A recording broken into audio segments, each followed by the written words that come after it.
Thanks, Dershay.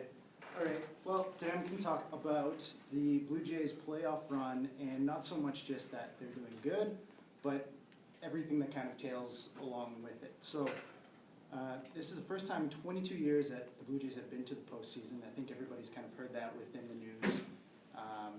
1993 was the last time they were in it. They won the World Series. Since then, they have not been in the playoffs. As well, we can get into a few stats as well, so if you do have any questions about what I'm talking about, let me know. Just throw up your hand. Maybe I'll bring treats. So right now, they are facing off against the Texas Rangers in the American League Division Series. Series is tied 2-2. They were down 2-0 in the series and facing elimination because it's a best-of-5 series. So they've tied the series now. They have Game 5 on Wednesday, and they hope to win that and move on to the next round. So throughout the year, they kind of were dominating other teams with runs, and they had a really stacked lineup. Through 100 games, they had a run differential of 221, positive 221. The next closest team was at 122.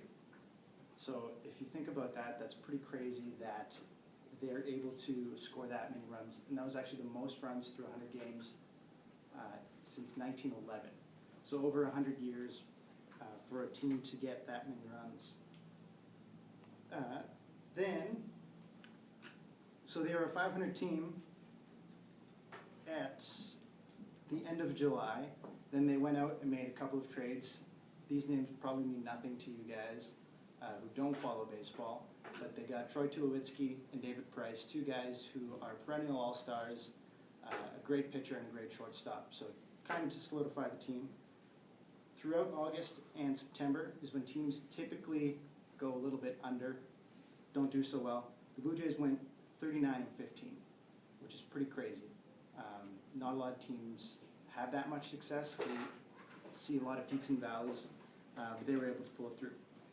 So how it kind of relates to the economic growth of the Blue Jays and the organization, attendance went high, it skyrocketed.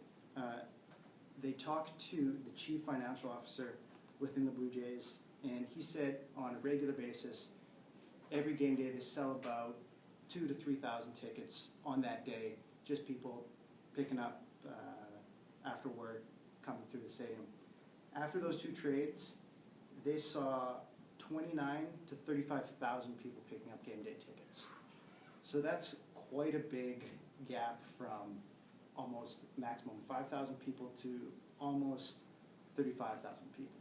So that's going to create, more jobs, a lot of money coming into the stadium with merchandise and everything like that.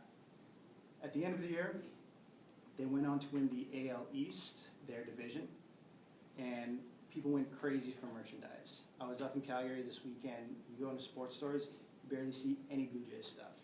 People are just pulling it off the shelves, not stealing it, but they are buying it. So a lot of money is going to that.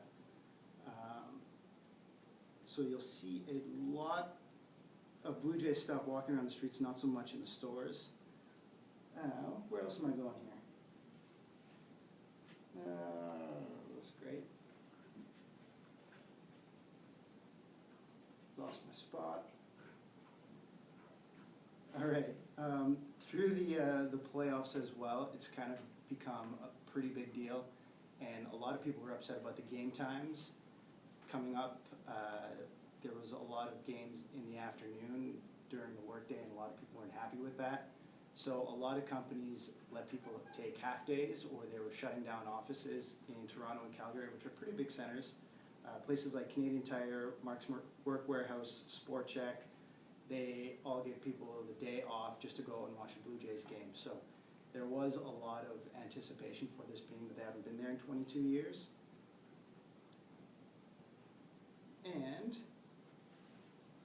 that's about it. That's everything. That's all I got.